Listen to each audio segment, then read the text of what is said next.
शांत डोंगरांच्या कुशीत वसलेलं एक लहानसं पण प्रसन्न गाव सोनापूर. हिरवाईने नटलेली शेतण, वाड्यावर डोलणारी झाडं आणि सकाळी मंदिराच्या घंटा, या सगळ्यामुळंच गावात एक वेगळीच ऊर्जा असायची.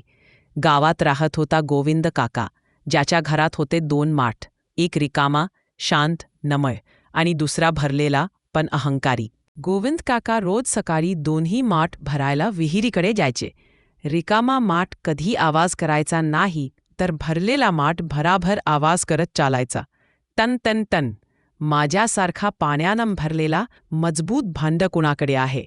रिकामा माठ शांतपणे म्हणायचा, मित्रा, आवाज कमी केला तरी चालेल.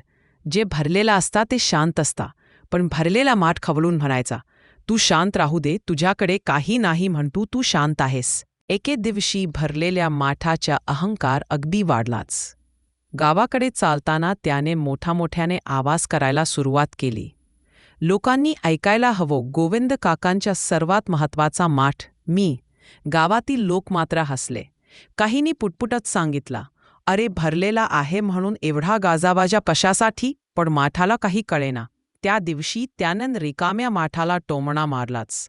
तू माझ्यासारखा भरलेला असतास तर, अहो, तुला तर लोक ओळखायलाही नाही. रिकामा माठ फक्त हसला आणि म्हणाला, ओळख मिळते ती कामामुळे, आवाजामुळे नाही. भरलेला माठ चिडून गप्प झाला, पण आतून त्याचा अहंकार अजून वाढला होता. दुपारपर्यंत सगळं ठीक होतं, पण अचानक आकाश काळवंडू लागला. ढग दाटले, वारा जोरात वाहू लागला आणि काही क्षणांत वादळ उठलं. गोविंद काका दोन्ही माठ घेऊन घराकडे धावत होते, पण वाऱ्याची तीव्रता इतकी होती की कधी मातीच्या डेकूळ, कधी एखादी फांदी दोन्ही माठांकडे येऊन आदळत होते. रिकामा माठ शांत होता, तो फक्त हलकेच आवाज करत होता. पण भरलेला माठ मोठमोठ्याने आवाज करत म्हणत होता, अरे, हे काय होते? मला सांभाळ रे काका. वादळात ज्याचा आवाज मोठा, त्याकडे धोकाही जास्त वाढतो, हे त्याला अजून माहिती नव्हतं. वादळ अजून जोरात आलं आणि त्याच क्षणी एक मोठा दगड वाऱ्याने उडत भरलेल्या माठाकडे आला. धडाम! माठ तुटलं. माठातील सगळं पाणी जमिनीवर सांडलं. भरलेला माठ किंचाळला, काका, मला वाचवा, मी तुटलो. गोविंद काकांनी लगेच रिकामा माठ ओढत बाजूला घेतला, पण भरलेला माठ त्यांच्या हात असूनही वाचू शकला नाही. कारण तो सतत आवाज करत होता आणि वाऱ्यात मोठा आवाज असलेला भांड जास्त डरमळतं. रिकामा माठ मात्र शांत, स्थिर आणि सुरक्षित होता. वादळ थांबल्यावर गोविंद काकांनी त्या तुटलेल्या माठाचे तुकडे हातात घेतले आणि हळूच म्हणाले, अरे माठा, तू हुशार होतास, मजबूत होतास, सुंदर होतास, पण अहंकाराने तुझं सगळं संपलं.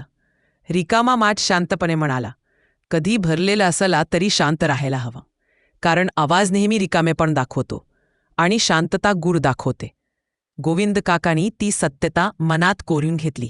जे खऱ्या अर्थाने भरलेले असतात, ज्ञानाने, संस्काराने, चांगुलपणाने, ते शांत, नम्र आणि स्थिर असतात. अहंकार कोणालाही महान बनवत नाही, उलट नाश करतो. आणि शांतता नेहमी आपल्याला सुरक्षित ठेवते. म्हणूनच गरजेपेक्षा जास्त आवाज करू नका. जितकं भरलाया तितकं नम्र राहा. व्हिडिओ आवडला असेल तर लाईक, शेअर आणि सबस्क्राईब करून बेल आयकॉन नक्की दाबा.